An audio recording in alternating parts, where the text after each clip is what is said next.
Omusunsuzi kuviira ddala ku Mande paka ku lunaku olwokutaano. Nga sinagenda ku ntambula ya bidduka n'embeera bweri mu bitundu by'eggwanga ebyenjawulo gye tuyise abaddukanya ekibuga ky'e Mukono mbasaba ekintu kimu kyokka oba ebintu bibiri. Ekisooka kwe kubanga suwegi ono bafuba okulayika nti bamukomako oba bamuyisa ewantu watasobolera kubanga awunyirira abantu kubanga ekibuga ky'e Mukono kikyuma lwa suwegi ono gwolaba ate nga ne kazambi kasasiro na buli kimu bingi nnyo wano mu mwala oguli wano ddala Mukono eya takisi embeera yeeyo gye mulabaawo yeeriwo. Suwegi ye awunyira ddala ate omusana bwe gumwakamu akisukka nnyo nyene ddala. Ate ekyokubiri kyensaba era abaddukanya Mukono ne abali mukola oluguudo luno okuva mu kibuga ky'e Mukono okutuuka wali eseeta abantu babayiremuko ku mazzi ekitundu kiri ekitannaba kumalirizibwa kubanga enfuufu yo mpitirivu nnyo abavuga motoka kumpi babula kwetomera lwakubanga tebasobola kulabagana ali eno abatasobola kulaba ali maaso olw'enfuufu ennyingi ennyo eri mu kastretch akatali kawanvu nnyo naye enfuufu ekwatira ddala kumpi kubula kukola kire kiramba mu luguudo wakati byebyo ebiri e Mukono leero byenkedde okusaba abaddukanya Mukono okulayika nti bakolera ku bantu b'e Mukono. Entambula y'ebidduka eyimiridde etya olunaku olwaleero ekiri emabega we wange kyekyo kyogenda maaso n'okulaba kuggwe ava mu bitundu ebyekalagi n'ebitundu ebya luguudo oli oluva ku Gayaza Road ogenda e Kayunga ati wali mberebezi yonna gy'ogenda kusanga motoka ziyingira bulungi era bwe zituuka wano oziraba nti zambuka bulungi tiwannabeerawo nnyo ensiitaano y'amaanyi. Ensiitaano ey'amaanyi ojja gisanga nga oyambukiriza okutuuka eseeta awoko kajjaamu kangi nnyo kubanga okuva e Mukono okutuuka eseeta kiyinza okutwalira eddakiika eziri wakati w'15 n'eddakiika 3 oba 35 olw'embeera eri waggulu eri ereeteddwawo bakola oluguudo ate n'ekyokubiri ereeteddwawo era still embeera ey'abannaffe abava mu bitundu biri abava e Namugongo okwegatta ku luguudo luno olw'e Mukono be baleesewo embeera eyo naye ewasigadde awalala bibadde bitambula bulungi era wano Mukono olaba tewali mberebezi yonna si watera okubeera naye asaawa zino watera okuba nga wakutte naye kakati olabanga ate embeera yo ekyali nzikakkamu. Wano we tuli olaba nti jaamu akwatidde wano olaba nti za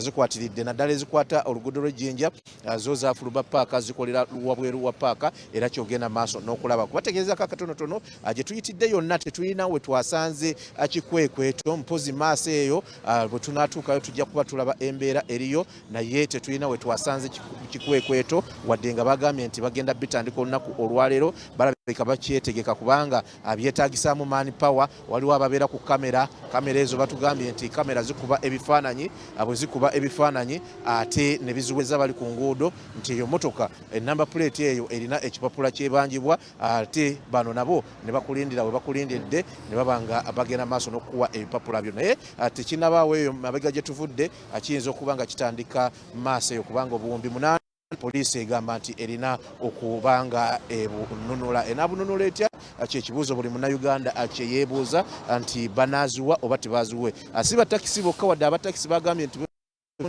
nga takisi emu eyinza okuba n'ebipapula nga 26 naye nga n'abalala abavuga ebidduka ate twesanze nti balina ebipapula ebyabakubibwa bye babadde tebannasasula. Mbeera eri eti erudde eno tugenda kuba nga tusinkanako ku bavuga takisi wano bo batubuulire beetegese batya kubanga ebikwekweto ebyokulayika nti poliisi enunula ebipapula sente ez'ebipapula ze babakuba bitandika olunaku olwaleero. Mustafa Mayambala y'omu ku bakulembeze yatugambye nti bo tebabasisinkanye bategeeza ku kino ate era n'atunnyonnyola nti mmwe musinga ebipapula ebingi simanyi lwaki sooka obuuze ku bannayuganda bakulaba. Abantu abo bonna bamusizza Mwanya Mulindo Henry nga mvugamu Kazembaale Iganga. Ebikwekweto bya poliisi byali badde bituufu naye senze batusoloozaako ng'eggwanga terifunamu kubanga ng'eggwanga lisolooza ssente nnyingi mu bipapula naye tewali nkyukakyuka mu ggwanga. Basajja b'okuba n'abakwata embaale olinawo abalina ebipapula be baakuba ebipapula. Emmoloka nnyingi zirina ebipapula kizibu nnyo osanga emmoloka etalina bipapula eya takisi kubanga takisi omulimu gwa takisi gwo twagutuuma nti gwa waasiwaasi kati waasiwaasi oyo okola ensobi bakuba longo parking bakuba supiidi oluusi ne excess. Kati okusasula tusasula kubanga tuba tetulina kyakola. Naye tuli bennyamivu nti sente tusasule eggwanga terifuna mu ssente ezo. Ezo ssente ziyamba bantu bakinnoomu wali. Soko tubulireko katono nnyo. Ogambye bakuba long parking, bakuba excess, bakuba neki? Ne speed. Awo ssente ziba mmeka mu buli kimu. Akati speed bakuba emitwalo 2. Speed ewera 10, excess ya mitwalo 2. Naye katasenga ekipapula ekyo kiyitako long parking nayo ya 10. Senga ekipapula ekyo kiyitamuko bakikubisaamu 50%. Wabadde 10 ne gifuuka 15. Gifuuka 15. Kati oba olina ogisasula kubanga poliisi ye gavumenti. Bino ebigambo byetugamba nti omuntu ye gavumenti tebikyaliwo. Kubanga poliisi yo weerowooza kyayo kyekola. Temala kubuulira bantu nti kati mukole kino ngenda kukola kino. Oli mukulembeze wano mu paaka ne ku stage eno gy'okolerako. Olinawo ku bantu gwe bolowooza nti ono ayinza okuba nga alina ebipapula byonna ebyo era nga alwawo bisasula nga bamukubadda penalty ya 50%. Olinawo b'omanyi ba driver. Saagala bandaga naye olinawo b'omanyi. Kati basobola okubeerawo. Ng'omu alina ebipapula 3 ate nga byayitako. Wakati wano waliwo emmotoka ezibeera n'ebipapula nga 10. Nga zirina ebipapula nga 10. Kati emmotoka emu ng'erina ebipapula nga 10 ebangibwa ebipapula nga 10. Nejja ng'esasulako, bw'esasulako kyesasudde neekoowa. Neekoowa. Ebipapula 10 motoka emu. Esobola okubeera nabyo ebipapula 10 emmotoka emu. Temutidde kukwata luguudo luno kubanga kyemmanyi embalala awo newaddako awo si walungi nnyo. Andi kati nga tumanyi tunoonya kyakulya kati onootya okukwata oluguudo olwo n'obeera ewaka onoolya ki? Tugenda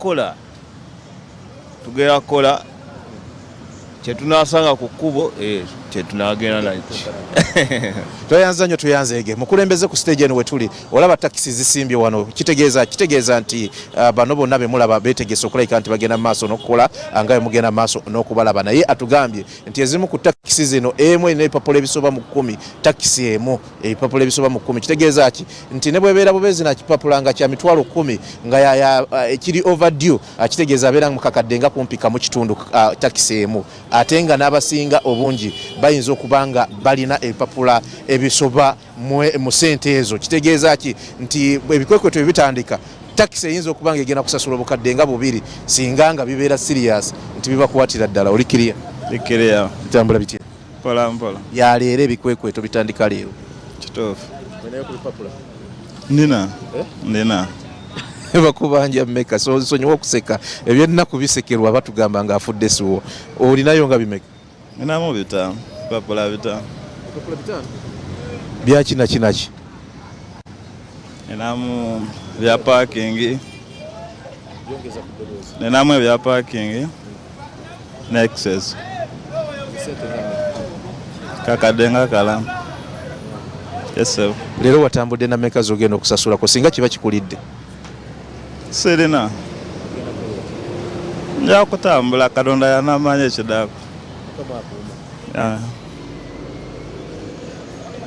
kale tuyanziza nnyo tuyanzeege alina ebipapula 5 kakadde kalamba naye tetuganya kituufu tuzza emisango naye n'omutindo gw'abasirikale si mulungi nti akuyimiriza luusi nga naye akoze ensobi nakugamba akuyimiriza awabi nate nakuvunaana okupaakinga awabi nakukuba ekipapula ngate yakuyimiriza tuyanza nnyo tuyanzeege abakwatibwako ekiba kitegedde makumbi nkitegeddeko nti weetegese otuwa ebifa embalu yatandise naye ebyo bya sayidi eyo kankuwa omuzindalo ogenda maaso n'okuweereza bannayuganda eno ebikwekweto tujja balaga maaso eyo gye tulaga tulaba oba bitandise oba tebinnatandika naye nga abadriver bo bagamba nti ate amaziga bagatandikiddewo omu abeera n'ebipapula ebiwerera ddala 10+. Kitegeeza ki? Kitegeeza nti kigenda kubeera kibi nnyo olunaku olwaliro nga poliisi etandika ebikwekoto. Emmanuel Makumbi oli mutundu ndowooza ebyembaale eyo